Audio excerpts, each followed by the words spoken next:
ابو ایک سرکاری محکمے میں ملازم تھے، عام سی تنخواہ تھی، مکان بھی کرائے کا تھا۔ ہم چھوٹے ہی تھے جب ابو ریٹائر ہو گئے۔ اس وقت میں نے 8ویں جماعت کا امتحان دیا تھا۔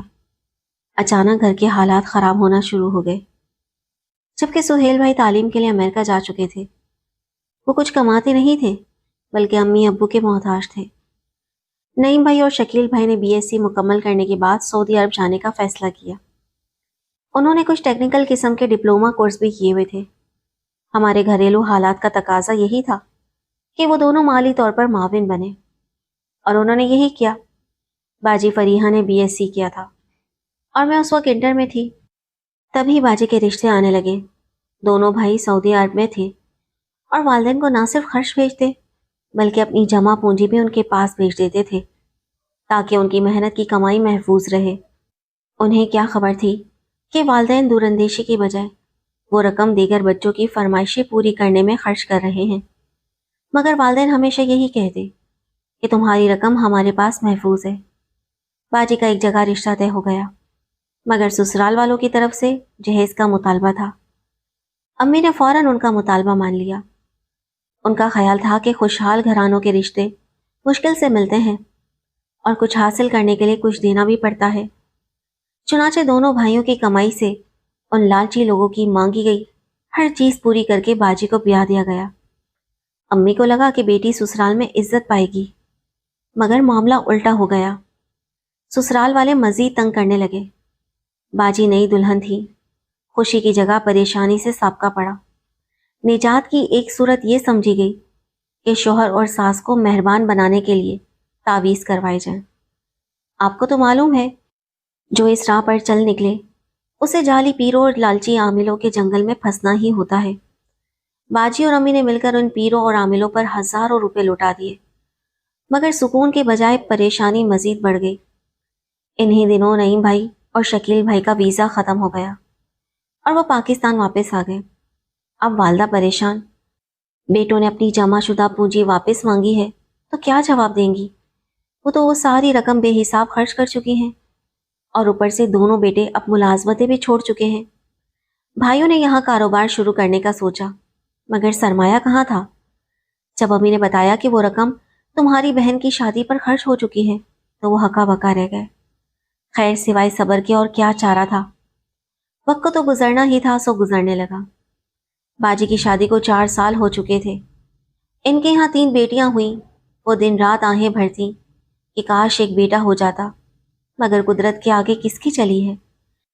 انہی دنوں میرے دونوں بھائیوں کی منگیاں ہو گئیں اور سہیل بھائی نے بھی امریکہ میں اپنی محنت سے مقام بنا لیا۔ ان کی محنت رنگ لیے۔ انہوں نے دونوں چھوٹے بھائیوں عزیر اور فرقان سمیت مجھے بھی امریکہ بلا لیا اور ہمارے لیے نوکریوں کی کوشش کی۔ یوں ہم تینوں بھی وہاں کمائی کرنے لگے۔ امی ابو کو ہم باقاعدگی سے رقم بھیجنے لگے۔ نعیم بھائی کی منگیتر کا نام دلشاد تھا اور شکیل کی منگیتر کا نام نتاشا۔ یہ دونوں امی کی سہیلیوں کی بیٹیاں تھیں، اسی لیے امی کو پسند تھی۔ مگر ایک دن نعیم بھائی کا امی ابو سے جھگڑا ہو گیا جب انہوں نے اپنی جمع شدہ رقم کا تقاضا کیا جو وہ سعودی عرب سے بھیجتے رہے تھے۔ امی نے یہ بات باجی فریحہ کو بتا دی۔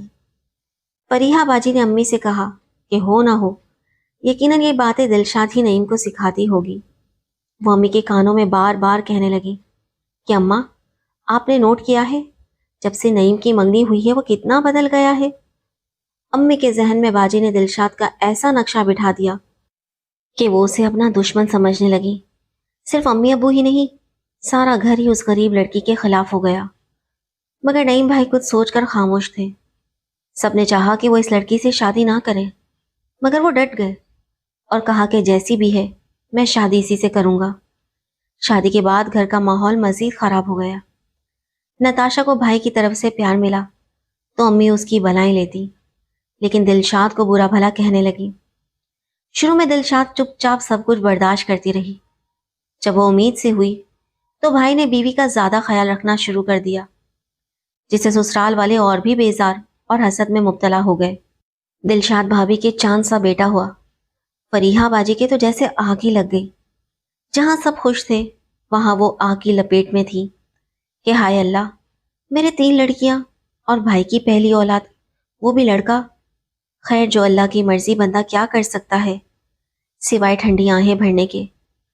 امی ابو میرے چھوٹے بہن بھائیوں کے ساتھ نعیم بھیا کا بھی ویزا لگ گیا، یہ سب امریکہ جانے لگے۔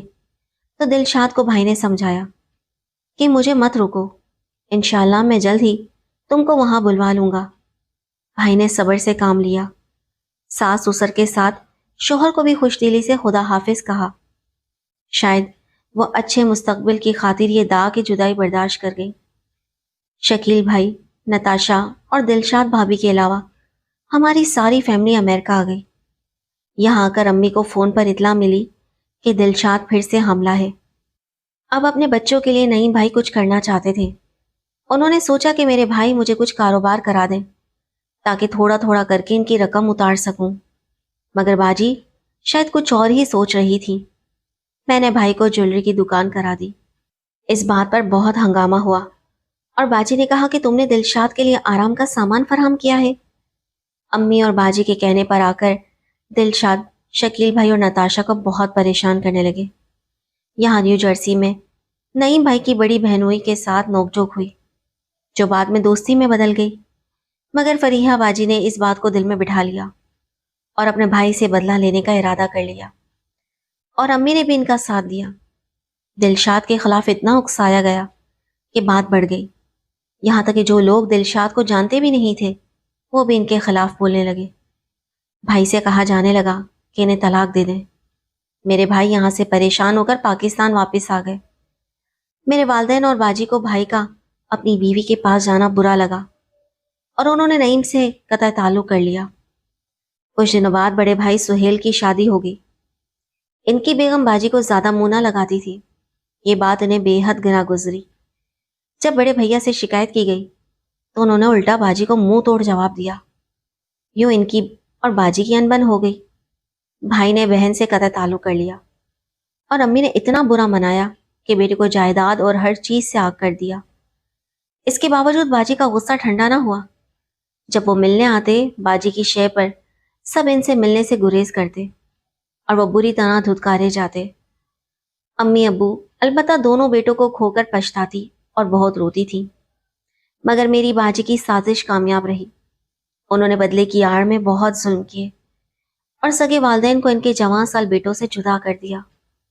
کہتے ہیں جو دوسروں کی بیٹیوں کے ساتھ برا کرتے ہیں خدا ان کے ساتھ ضرور برا کرتا ہے، کیونکہ اچھے عمل کا اچھا اور برے عمل کا برا پھل ملتا ہے۔ باجی کی بیٹیوں نے آزاد ماحول میں پرورش پائی، لہٰذا ان کے خیالات وہ نہ رہے جو کسی مشرقی بیٹی کے ہونے چاہیے۔ خاص طور پر بڑی بیٹی جمالہ تو بے حد لاپرواہ تھی۔ وہ جس قدر حسین تھی اسی قدر شوخ اور آزاد مزاج بھی تھی۔ جن دنوں وہ 8ویں میں تھی اس کی دوستیاں لڑکوں سے بڑھ گئیں۔ انہی میں قابل ذکر اس کا دوست پریم تھا جو دوسرے ملک کا باشندہ تھا اور اس کا مذہب بھی دوسرا تھا، مگر جمالو کو کب ان چیزوں کی پرواہ تھی؟ اس کو تو بس اپنی دوستی کا خیال تھا۔ ماں باپ نے کئی بار روکا، خالہ ماموں نے بھی سمجھایا کہ اتنی آزادی اچھی نہیں ہے، کچھ اپنی روایت کا بھی خیال ہونا چاہیے، مگر اس لڑکی کے سر میں تو بھوسا بھرا ہوا تھا۔ آگے پیچھے دیکھ کر چلنا بھی اپنی توہین جانتی تھی۔ وہ پریم کے عشق میں گرفتار تھی اور اس کے چکر میں رہنے لگی، اس کے ساتھ گھومنے لگی۔ پریم کا گھر زیادہ دور نہیں تھا۔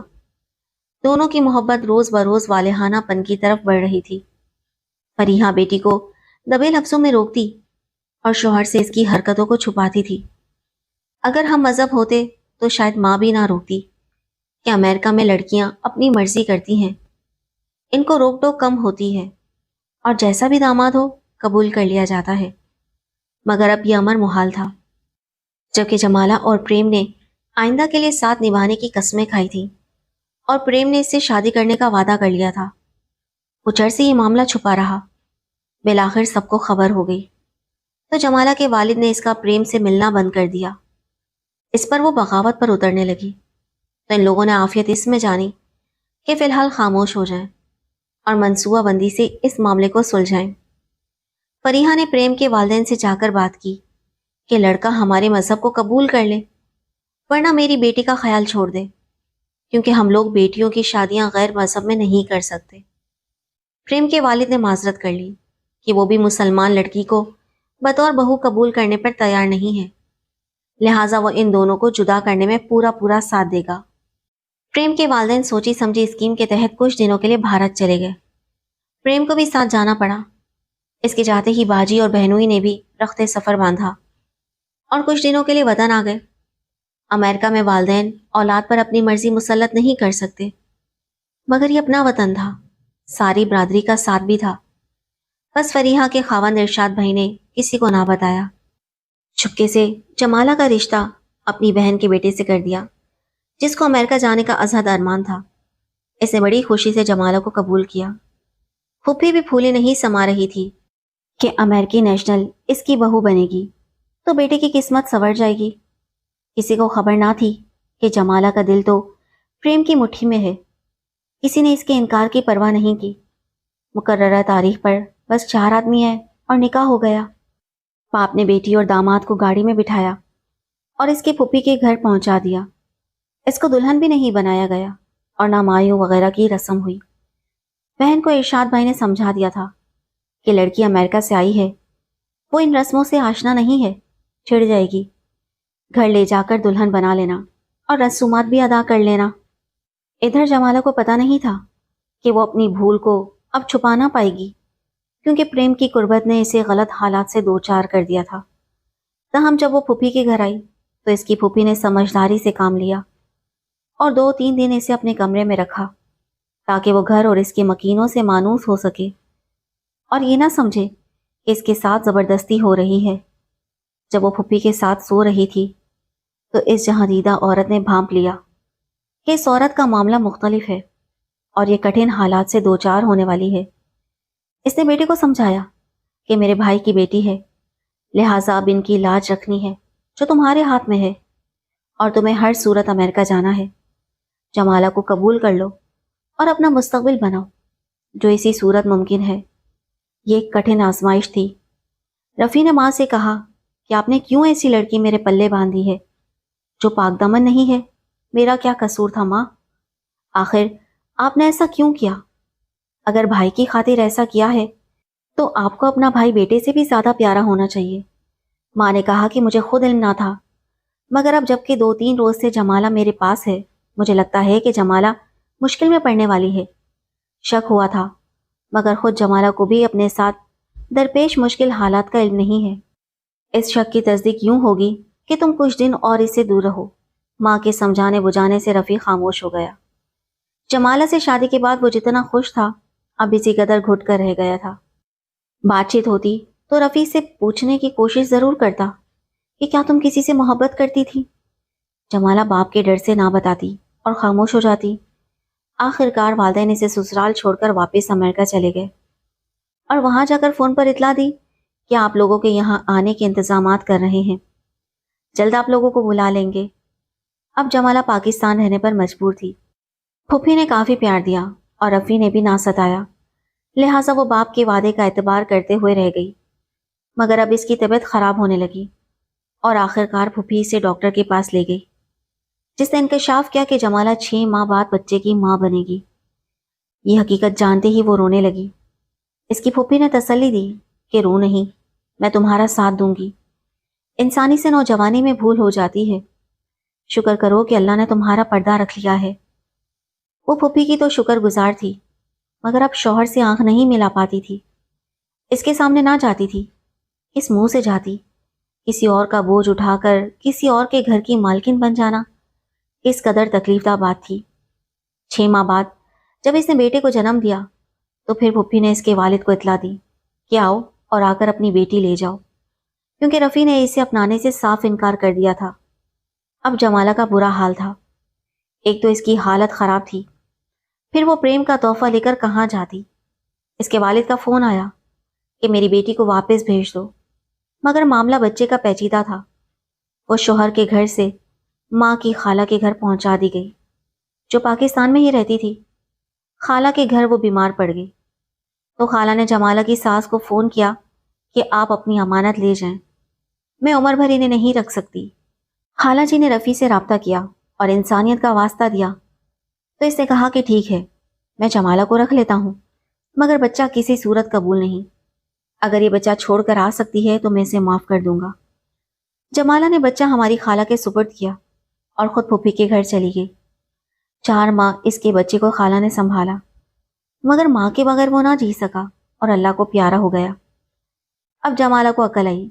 وہ اپنے کیے پر بہت پچھتاتی کہ اگر والدین کے کہنے پر چلتی اور پریم سے نہ ملتی تو اس کی زندگی برباد نہ ہوتی، کیونکہ رفیع بنیادی طور پر بہت اچھا انسان تھا اور پھوپھی نے ساس ہونے کے باوجود اتنا پیار دیا کہ وہ حقیقی ماں کے پیار کو بھول گئی۔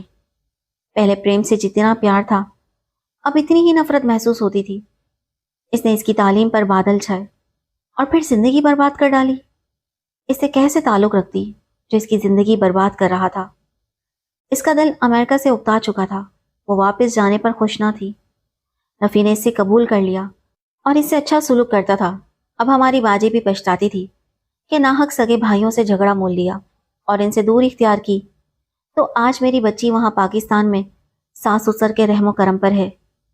جمالہ نے فیصلہ کیا کہ وہ اب امریکہ لوٹ کر نہیں جائے گی، کیونکہ پریم کا گھر قریب تھا اور اس کی یادیں اس سے وابستہ تھیں۔ تاہم پھوپھی کی خواہش تھی کہ ان کا بیٹا رفیع امریکہ جائے۔